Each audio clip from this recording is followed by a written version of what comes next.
iki wis beda kowe wong liya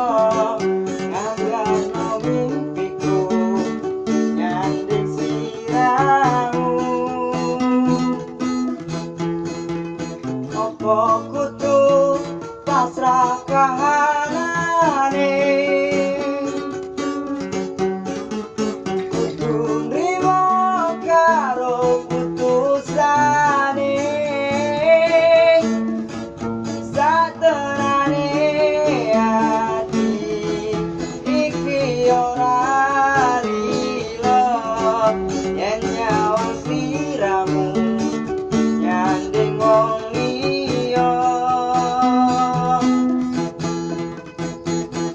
segampang kuwi caramu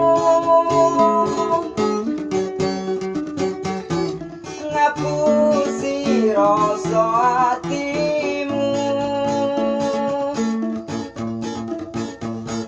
saiki aku dhewe ning kene mung sepi tanpa tresnamu